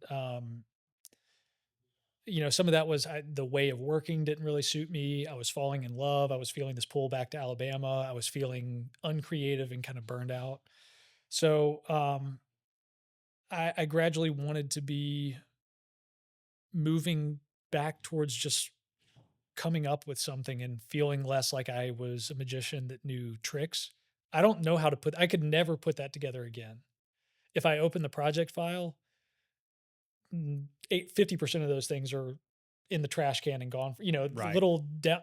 So there was kind of an idea of like, I want to make meaning from the scraps, like Yeah. all of these stupid screenshots or memes that I'm like in a lot of ways, those are the contents of your life, actually. Like, um, I keep going in like strange directions with this, but I think this is some of what I'm talking about in this film. Um, it just became so strange to me, the idea of your creativity being uh, utilized like so separately from your own life, in the sense of like you become good as a video professional so you can get hired by a stranger in a city you've never been to advertise a product you've never used and know nothing about, versus like if I'm gonna just repeat the film because I think this is what is actually in there, is like if a space alien came to me and like, cameras didn't exist and there were no cameras or lights, and a space alien just came to me and said, "Hey, here's a camera Here's how it works. Go do whatever you want with it." Never in a million years would I think to, okay, well, I need to go to Hollywood. I need to find a billionaire and I need to convince him. And then we need to hire 200. I would be like, I'm going to go make some movies with my friends. I'm Yeah. going to film my children or whatever. And I'll share that within sort of a small community where that does mean something. A lot of what I do now, the only people that see are my family. Like, Yeah. I uh, will interrupt myself with probably what I'm most proud of right now. So that era of my life where I was cataloging everything and making films of it, I'll loosely refer to as the live stream era. And that was eventually I put all of those films together and I just watched my life back and I was like, that's the best thing I'll ever do. And I want to keep doing this for the rest of my life. Then we got pregnant and we moved states and life got a lot busier and I Yeah. had to get more serious about, sustaining a business. I couldn't just kind of be an artist. And so I got more serious about that, and it kind of died down for 2 or 3 years in those first couple of years of parenting. And then now that my 2-year-old is old enough that he's talking and holding on to things more permanently and forming memories, um, so he doesn't know what a movie is. He doesn't know what Spider-Man is. He hasn't done any of that yet. So what I'm experiencing is I'm getting to ask and eventually answer the question that I was asking in this film of like, what if you didn't have this idea put into your head that a movie's something outside your life? What if the only movies that he sees are these little 2 and 3 minute videos I make about going on a picnic and flying a kite with mama? Yeah. And he loves them. Yeah. Like it fills me with so much good stuff how excited he is to watch them, and he knows every word of it, and they're filled with the people that he loves and that love him. So it's kind of like these little storybooks for him. And I'm just like, that's it. It's a beautiful reminder to me to pick up the camera and point it at my family. And then, but don't just stop there, but actually go back and revisit that in an Yeah, edit and create something. Cause that's actually the way I started. Some of my very first videos that I started doing as an adult was of my kids playing on the trampoline, and like we'd put a sprinkler underneath it and they're running mhm. around, and they're beautiful iPad videos, I mean, it was that was the best camera I had at the time. Um and now we go on trips and I don't pick up my camera, Mhm. and there's purpose in that too. There's times where you need to put down You your just want to be camera present. and Yeah, experience life with your family. But at the same time, I've probably gone to an extreme in that to where I hardly ever edit a video. I mean, I shoot all kinds of it's the stuff. editing that kills. Oh yeah, I definitely. mean, subject change just briefly. Like the amount of people I know looking for an editor, you can't find people to, especially documentary editing, that sort of Oh, volume I can only edits, imagine. because typically you would have like a junior editor that's going to go through your interviews, do your selects or something. Okay. I do want to wrap up the podcast at some point, Never. and and I do because I want to go get lunch with you if you have time for Yeah. that as Yeah. well. And then I do have a 2 o'clock this afternoon. But I'm gonna bypass a couple of Yeah. these if that's okay. I, Um, I do want to talk a little bit about teamwork that you've participated in, sure. and I want to talk, like, I mean, especially now that I'm learning more of your story, and you are more of a one man band at times. Now Mhm. you still do bigger team projects as well. Talk about maybe the challenges in both of those, Mhm. and even the luxury of both of those Yeah. potentially. And I'd love for you to touch on this project. I mean, not too many people get picked up by Shaq, Yeah. so feel free to touch on that. And then some of these people, I'm curious to know, like, out of these people that you see in this How many am photo, I still in touch with? how many of them went on to do more things?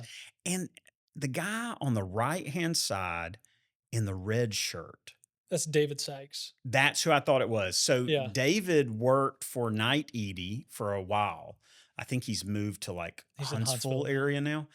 Such a talented, like he does a lot of VFX kind of stuff and Mhm. I think animation kind of stuff. Uh, and he's a really great person. I've had the luxury of meeting him a couple of times. Never had him on the podcast. I think we've tried a couple of times and it just didn't work out. But anyway, again, teamwork Yeah. versus solo shooting. Talk through that and then touch on this.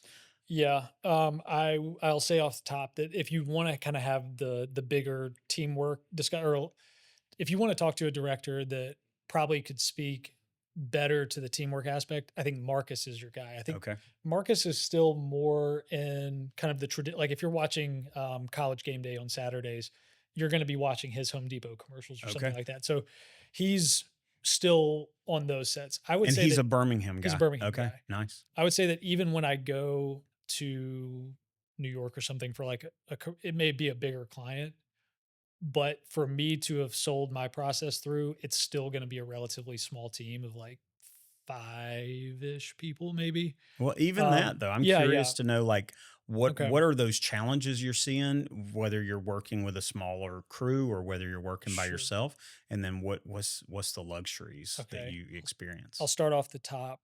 I would say it's like a know thyself situation where I mean self-knowledge is just going to unlock so many things for you generally, like for instance, I was kind of like living a whole decade of my life as an extrovert and then realizing like, oh, I'm introvert. That's why I'm drained all the time. Hmm.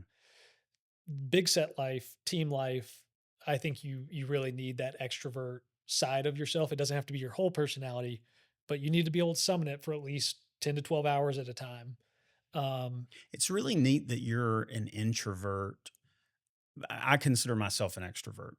There's probably nuances to all of us that end up tapping into both, but but the fact that you and I have a similar kind of experience with sitting across from somebody and delving into their world a little bit, for you to be an introvert and do that, I think that's sort of in my mind at least unique concept. Like I would almost imagine people would struggle with that, but it's not always introverts don't like being around people. It's more of they they like more of that intimate kind of time with a person. intimate or one-on-one or sometimes even really just a duration thing. Like a half hour hang sometimes for me will do more than like sitting around with somebody for 4 hours. Yeah. But then something like this where we don't know each other yet, a much longer time to talk feels good. Um, the team aspect, okay, so I'll say from the solo creator in first. If you're one man banding, solo creatoring, whatever, videographering, whatever. Um, a lot of times I feel like it's an engineering challenge of like you have to figure out how to put together something that should take more people Yeah. into the box of time that you have with the money you have. Sometimes the literal box you have if you're So loading yeah, up on a you get put plane. in yeah, that or you get put in an 8x8 conference room with like Oh 2 foot gosh. ceilings, or there's all kinds of stuff in that Yeah. world. And so um it's fun. What I like about working solo is one that I'm not responsible for anyone else's sort of like livelihood at this point. It allows me to basically pursue a whole range of work that I couldn't pursue if I were needing to support office infrastructure, other employees, even contractors. Um, s- just putting numbers. I can go and do a $5,000 job that would be $5,000 of profit for me versus like if 80% of that has to go back into like company infrastructure, then they have to mark it up. Like a company is not like I'm not going to pay $10,000 to do a half day shoot. Right. Um, but what I like about that is I have time to think. I have time to be in my head a little bit. Like sometimes, like talking through a problem with somebody can be a great way to solve something. Sometimes in the immediate moment, what I'm going to need is 5 minutes to walk around and think, and then try to give you an answer that's actually thought through. I don't like the atmosphere of there's a lot of people in a room and they're all just reacting to different, one person reacts to something and then that person reacts to that person reacting. And you end up in a lot of conversations of a lot of games of telephone. Like there's a PA coming to you saying, Jan from the agency wants to know if you can come over here and she can talk to you about it's just that sort of thing. If you if you like the sound of kind of like charming people, and it's a people person job. Yeah. There is a lot of creativity involved, but it's definitely uh leadership and showmanship and wanting to be front of house in some ways and loving to make people feel at home. I'm a little bit more like, I'm gonna take care of me, you monitor yourself. Um, I like, and when I do work with people, I really love collaborators that don't interact in like a really hierarchical way, and we all have the same goal. And I think for me, that comes in 2 or 4 person teams a lot of times. Like, I'm so envious of what Cedar Creative has going on Yeah. in terms of like you have somebody handling each quadrant of kind of what's required. I don't know their specific split, but when I was at Voyager, that was 4 people. 2 of us were directing and creativing and doing that. One of us or one of them was, running the show, EPing, and then the other person was kind of back of house production logistics. And that really gave you all the pieces you needed for those kind of smaller shoots. Right now, I would say that even having one partner would be huge. Like if to have if I'm one man banding, I would say I'm losing a certain percentage of my creative mind to the RAM that's required to think of all these other things. And for the clients I'm working with, I'm still plenty creative to get through those days, but I am recognizing like if there were just one person with me where we were sort of able to co-direct informally, because I'm kind of half a director when I'm shooting. I'm not really a full director. I'm not able to think in the same way. But if I had somebody that was fully present with client and fully present, kind of just talking about the ideas and not the technical aspects, that sounds awesome. Yeah. The worst combination to me, some people love it, was when I joined the directors union for a while and actually did like the actual union experience. And it was like the only couple of times I was on sets that were legitimately like 60, 80 person sets. There were trailers. You actually sit in one of the little chairs in a video, and it just feels, I just felt like silly. And I would imagine you're very disconnected in a lot of ways from at least the hands-on kind of stuff. You're directing from afar. yeah. And then a couple of weeks ago, I directed, or I don't even know whether I directed or DP'd it. That's how informal it was. But a friend of mine that works at Fleetio, I had done a job with them before, and we went to North Carolina to film um, some stuff for NASCAR. It was like a sponsorship thing, and it was, in theory, it was the same shoot I do all the time as a solo operator. 2 camera interview. We need nice soft lighting. We got to run audio. We got to get just a little bit of B roll afterwards, and we're kind of in and out in like 4 or 5 hours. And I was doing that as just the DP of that job, or just whatever I was. And there was another guy that was kind of dealing with the client and running the interview. And then there was another guy operating a camera. I was like, oh, and we had 2 gaffers. We rented a studio, and it was like the studio came with 2 gaffers available to us. And I was just like, hey, can I get an Aperture 600D through the softbox with the crate on it and an 8x8, whatever. And no problem. Yeah. And so that was relaxing. And you can definitely get a higher quality product in some sense with less strain. Actually, I take that back. I think we got about the same level of product that I get on my solo shoots. The difference was in how I felt doing it. Just Well, at the, like you said, your mind is not divided as much. I mean, I think I relate to that entirely. Whenever I have hired some people, I mean, recently, I've tried to bring on at least like a second person There's times where I've brought on a DP and very much like a gaffer as well, and or I mean, usually they're cam opping and Mhm. gaffing or something like that. But anyway, I've brought on some people more recently, and it's incredible whenever you get to sit down after everyone else has handled everything else, and I just look across at the person I'm interviewing and Yeah. saying, "Let's do this," you know. Yeah. That is pretty cool. But at the same time, I think there's pieces of it, like you were saying earlier, editing is one of those things that can really back up. And I've experienced that, and I would love to offload editing more and more and more. But at the same time, I feel like it makes me a better interviewer. It makes me a better cam op or DP or whatever. I mean, I'm a one man band 99% of the time anyway. Mhm. So it's like, but doing those things, I think I'm honing my craft because I see what I did wrong in shooting by editing it, Mhm. you know.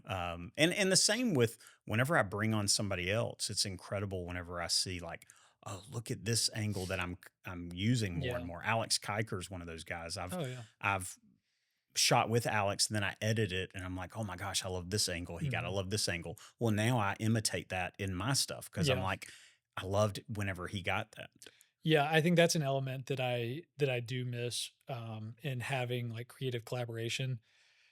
Just getting the chance to see other things, I'm only really familiar with, like, the way I do it, and in a sense, I think that makes me more insecure when I go back into these larger environments. It's kind of like, well, I know how to do this in the context of, like, me doing it, but then when there's, like, a crusty grip smoking a cig with a sleeve tattoo who's just, like, side-eyeing me the whole time because he's like, "Oh, you're, like, doing that knuckle wrong," or something. I have this, like, weird inferiority complex with, like, the a lot of the, like, crew in terms of, Yeah. like, grips, gaffers.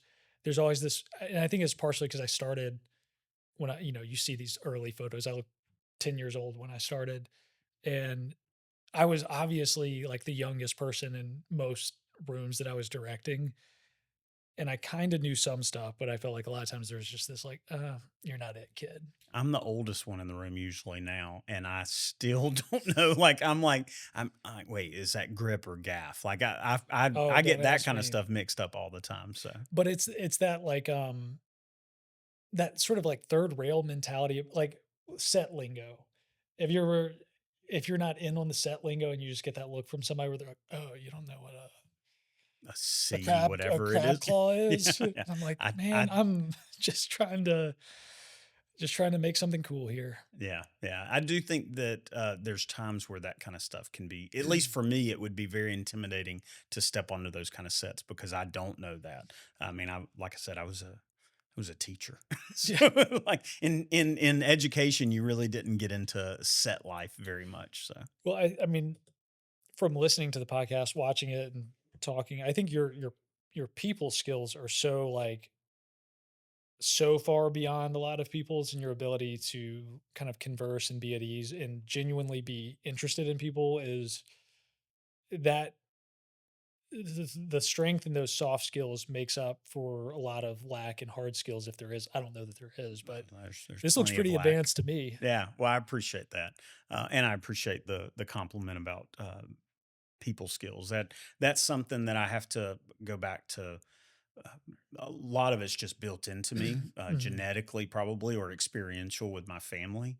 And then being a teacher. I think Yeah. being a teacher um, puts you in situations to where you have to learn to command some attention a little bit. But more than that, I think what I really learned, especially I worked at an alternative school for a while, it wasn't about commanding attention. It was about connecting. It was Mhm. about making people feel like they were seen and heard and listened to, and and I think that that's probably where it served me the best. And Yeah. church, I was gonna be a preacher at one Yeah. point, so that taught me a lot of humility actually, because I was terrible.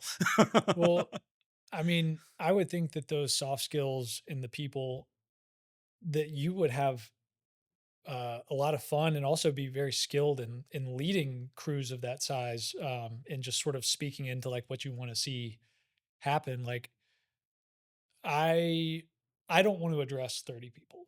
I don't Yeah. want to make 30 people do something. If 30 people want to do something, then I like us all doing the thing that we want to do.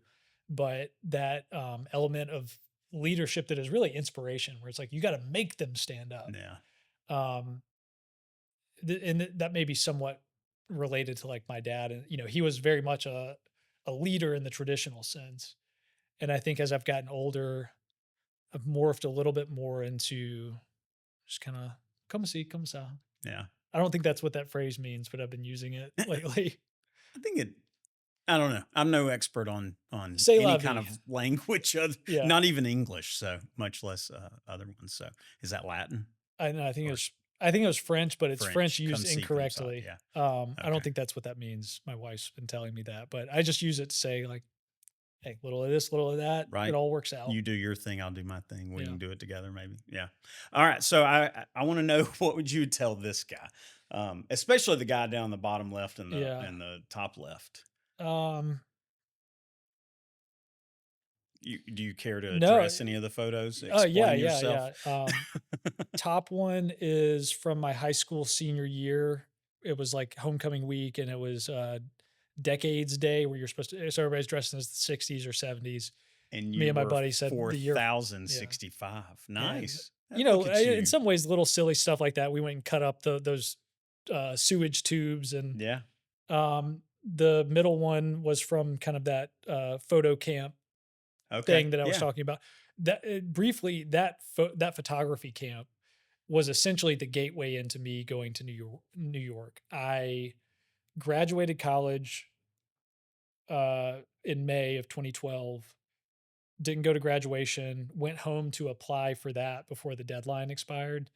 Found out that I got in. So like the summer directly from graduating, I basically started like an odyssey of couch hopping in New York that kind of began. I went up there to meet, 30 photographers from around the world that were all, I was the youngest person there by about a decade. And those ended up, I just met 30 established, connected photographers all around the world. So those ended up being people that helped me network my way into New York and LA over those first few years. And then that bottom photo, I think, is just being a goober at a young life. I was like a, middle school young life leader or something back in the day. I think we were doing a skit. Yeah. But what I would tell that guy is, it's gonna sound like I'm trying to give him a lesson, but really, just it's okay. You don't have to be doing tricks all the time. You don't have to be funny all the time. You don't have to. Uh, if you want to, go for it. But I think I look back at a lot of my like late high school through like early 20s era is just like I commend the energy and the fire that I had, but I look back and I just kind of want to give myself a pat on the back and be like, it's okay to just be you. Yeah. Yeah. I think, I mean, the younger us always there's that pressure of putting on a show Mhm. or living up to other people's expectations of Yeah. yourself, especially whenever you sort of set yourself up to be the life of the party or the entertainer. You've got, we feel pressured to do that even when we didn't feel like doing that. So I totally agree. And I think part of that comes with the confidence that we develop as we age and as we sort of gain new friendships and relationships and we lose some, like we learn that hey, we're capable of being ourselves regardless of what Yeah. comes of it. And, nothing to get that to kick in other than not being yourself for a little while. Like if you Yeah. if you are not yourself for long enough, your body will let you know. Yeah. You'll get sick, you'll get low energy, whatever. Uh, so we're like returning to sort of like what was that childhood version of creativity like? Trying to get back there is always kind of the goal. Less of that. I do want to ask you, this is something that I almost asked you earlier, and then I said I'd come back around to it. And I think I skipped over the slide that would have touched on it. Um, but I wanna know like your photography and then your like DPing specifically. How much of being a photographer really contributed to you being like a better DP? I feel like very little actually. Really? I feel completely different. about those mediums. I like them both, but Yeah. that can actually be a challenge is trying to do photo and video at the same time because they're even though you're just flicking a switch on a hybrid body, it's really Right. not. They've made it a lot easier, right? Yeah. They've made it a lot easier for the client to ask you to switch and expect a photo 5 seconds later, but, I forgot the question. Well, so like the I guess Oh, the those how 2 photography, working yeah. together, Um, you're saying that you feel like one is detrimental to the other or at least can no, not be. necessarily. It's just the way I think about them is different. I think photography really is, maybe more akin to, like, drawing for me. It's an exercise in, I mean, 1, it's fleeting. You're not thinking about sounds, you're not thinking about Mhm. movement, you're not so it's less experiential to me in a sense. It's sort of just like you're creating a little memento to look back on. Video, film, whatever, to me is such a more full-bodied experience. It's I wouldn't say video is relaxing. Photography to me is something I wanna relax with. Mhm. Um, and actually, I've had to untrain myself after the last 2 years of doing more, like, client photo jobs. Photography has become boring in some ways because the autofocus and the burst modes and all of that stuff has gotten so advanced that the feel you're really just shooting video and then picking the frames Right. after the fact. But when I started, I had a 5D Mark II, which I think had capable autofocus. I knew so little about how to work the cameras that I had a nifty 50 and a 5D Mark II, and I manually focused every shot on live view. I never shot I like every photo was just one photo. You know what I mean? Like I wasn't taking a minute of burst photos and then going back and finding the one. That was how I fell in love with photography. As you do photography professionally, it it's a lot more just like image acquisition. You know, Yeah. you're just capturing images instead of trying to get like that one special image. Um, Does that translate at all to you? I mean, what you loved about that original photography, does that translate to you framing up a shot in video? yeah, actually, to as far as how they do relate to one another, definitely in the compositional sense. Yeah. Like, even though I mostly work in the realm of documentary composition and sort of like a sense of intentionality, I think is present in most of my work, even if the shot is not complicated. It may be framed in a way where, like, okay, you got your lines and it's doing something. Yeah. Um, that definitely came from photography. I apply that to video. I don't love just kind of roaming around handheld. I like a shot to be a shot. You know Yeah. what I mean? Yeah, that was something I think for me, you know, when you get a gimbal and then Mhm. it's like, oh my gosh, every shot needs to be moving. And then you get into the edit and you're like vomiting from all the motion sickness. That's what I was told coming into like doing more localized work, but time and time again I'm like they want the dang gimbal. Like Oh yeah. I'll do the edits and I've kind of compared and contrasted feedback if I send them something with no gimbal in it versus it's got the gimbal. You just get a Yeah. little wrap on. They're like they Yeah. pass out. Yeah. I've learned to really appreciate a static image. Yes, filmmakers I think are coming back around to the gimbal being a crutch. I've just never experienced the client. The client still loves it. Yeah. The Yeah. filmmakers I think are getting sick of it. I think that client also loves the 85 versus the 35 or the Yeah. 20 because they want that portrait kind of image. Can you do the Uh, portrait mode on your iPhone? I mean, I can. Yeah. I typically don't. But yes, that's what it seems like they want more of that, even though there's times where that 20 mil is going to be a Yeah. beautiful frame and tell the story a whole lot better than that Yeah. 85 from across the room or something. Yeah. I mean, I think the internet's also starting to turn on like the love affair with bokeh or whatever you Yeah. call it. Yeah. Um, I'm somebody who typically likes a lot of deep stops, so that's great for me. I like tripods. Yeah. I'm just trying to figure out how to make them faster. Makes a tripod faster? Well, they've got like the small rig tripods Oh, now with the yeah, trigger yeah, grip. I'm yeah. always looking for ways to just speed it up a little I bit. tried the monopod for a while. I've got one, I and a would never trust monopod, it. like, it's if you get stuck having to hold a shot for a long period of time, I'm Mhm. like this the whole time. I'm like, "Oh my gosh, this is terrible." Like, I can't imagine going back and editing this later. At some point when we wrap, I want to show you a little trick I've been using for like literally the easiest and most stable handheld or shoulder rig feeling shots I've ever done. And there's no, it's very simple, but Okay. It's not a sack. it's not a sack. That No. thing's, like, massive. Have you? Yeah. Yeah, yeah. Um, Okay. We'll have to definitely talk afterwards. yeah. I And then I know we got to get moving soon. So over lunch, I'm sure we'll probably this aspect of what I do, the kind of like nerding out on just like the components, how to do it a little better, a little faster. Yeah, I love talking about this stuff too. I know we spend a lot of time on kind of the journey, right. but we'll nerd out on this stuff at lunch. I look forward to it, definitely. All right, what's next? Where's Henry Busby going? What's the journey? It sounds like, if nothing else, you're gonna just go deeper into dadhood. The same but better. Yeah, I think that's kind of um, the path, and that not that that is like an easy decision necessarily. So like uh, two young kids. My wife stays at home. She does a little bit of part-time stuff, but she's with the kids. There's no daycare yet. I'm at home working.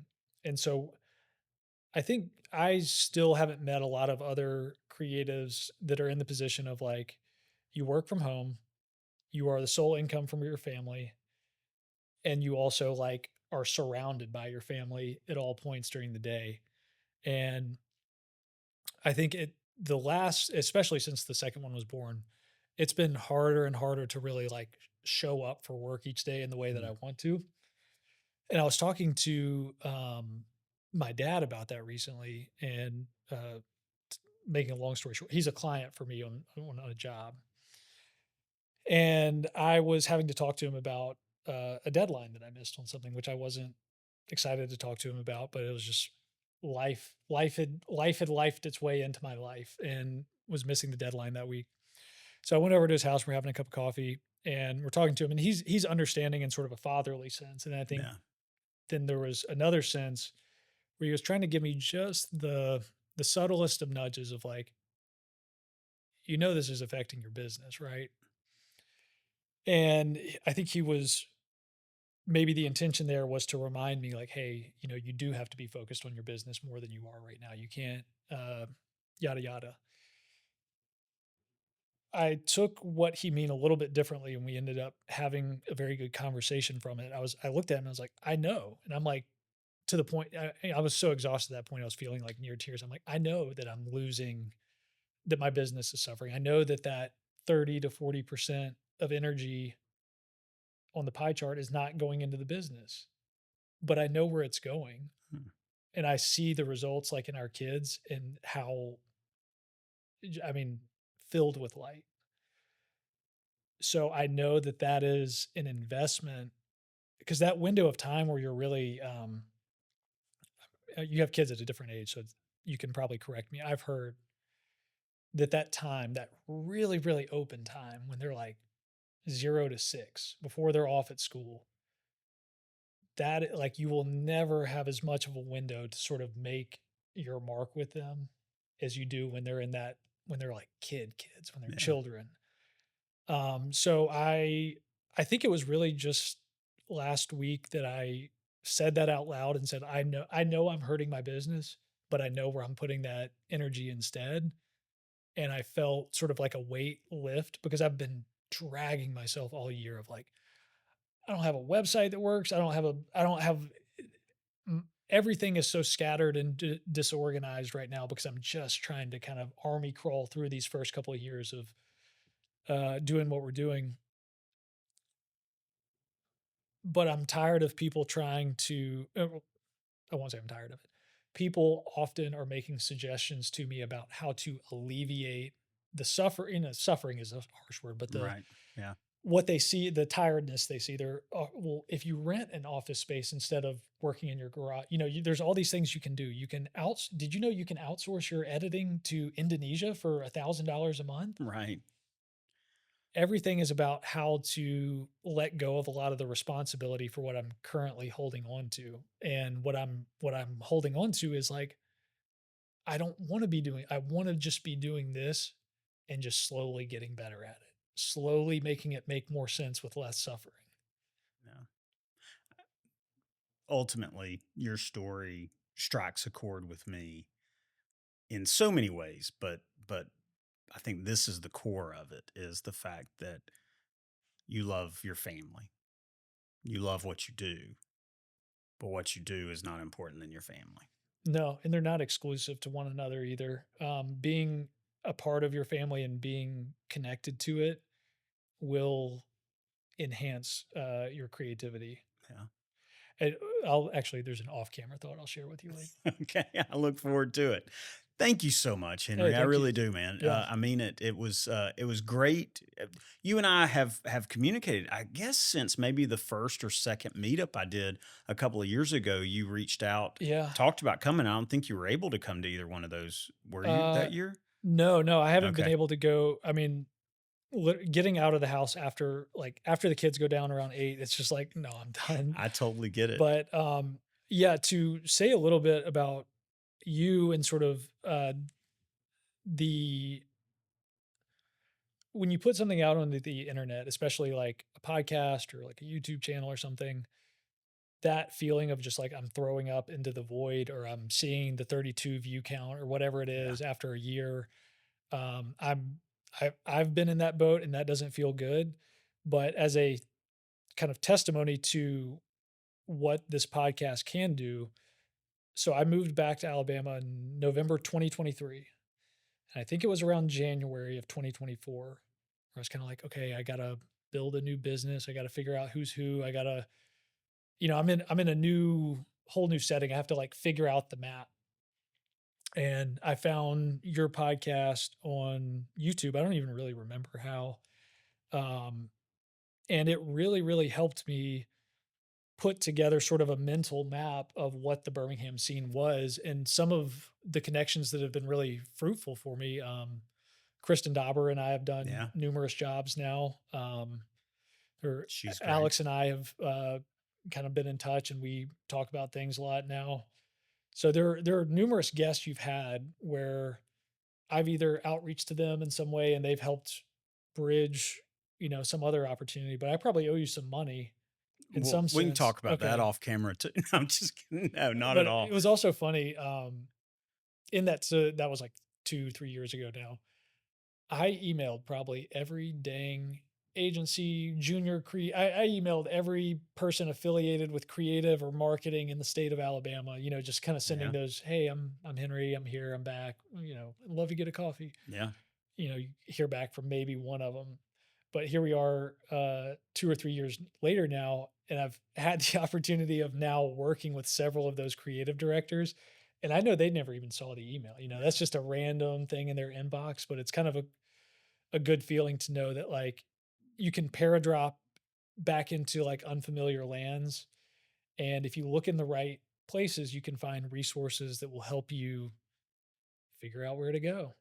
And I think that's a cool thing to be doing. That so like the audience, I don't know what the audience is, but I bet the influence within that audience is probably very deep in terms of like who's watching it. Yeah. So Well, I appreciate that. I've had moments where I'm like, why the hell am I doing this? mhm, It's so much time and work and the views maybe don't feel like they're there or maybe I'm just tired. And then a message comes, like one person shares um the impact, or I talk to mhm, somebody in an episode like this and they share how helpful it's been and just encouraging um or I get invited to something. It was Delane Hurd. He invited me to his premiere. Billy Ivy's mhm, invited me to stuff. It's like that has fed me more than anything, is just hearing that those words of encouragement from some of the creators and in creatives in the community. And for me, I'm just an old man who's a fan of the community. I mean, I have been from the very get go. That was the whole reason I started this, was I get to fanboy out a little bit. Mhm. So Did you ever watch the Wandering DP podcast? that You're sounds probably familiar familiar. with it, and it was I'd probably need I to wouldn't just be see it, tourists, but yeah, but yeah, similar situation where it's just a guy who's like, I just want to talk to all my favorite DPs. yeah, Started a podcast, and then several years later, he's among those DPs now because he took the chance to invite the people on there, put the information out there, and then he developed an audience that uh, I think is still very kind of loyal to what he does. yeah. So It's been neat, just even going out and people like knowing me, recognizing and you, I'm like, you shouldn't know my name. yeah. Like you're so much on another level from me, but it's been great. And again, I get to shine a light, or the meetups have been great where I get to like Mhm. bring people together and just being a part of that's really cool. Well, I'll tell you, I've had a couple of like young creatives kind of reach out to me, and it's good to be able to send like they may be asking me sometimes about a specific area or something that I don't know a ton about. And I Yeah. can go, hey, go to Brian Pope's YouTube page, check out the podcast. I guarantee you there's a creator on there that can be a proxy for you in some way, whether you're a graphic designer or, Yeah. animator or something. You can find somebody that can be that proxy, try to get close to them and just learn a little bit about what they're doing. What's bad is when people come to me asking like, "Hey, who could I talk to in this Right. area?" I'm like, have you seen any of the episodes that I've done? I'm like, come on, just go look and watch. If nothing else, don't even watch. Just Just let look it at who's play. tagged in the Instagram Yeah. posts. Like that's will get you everything you need.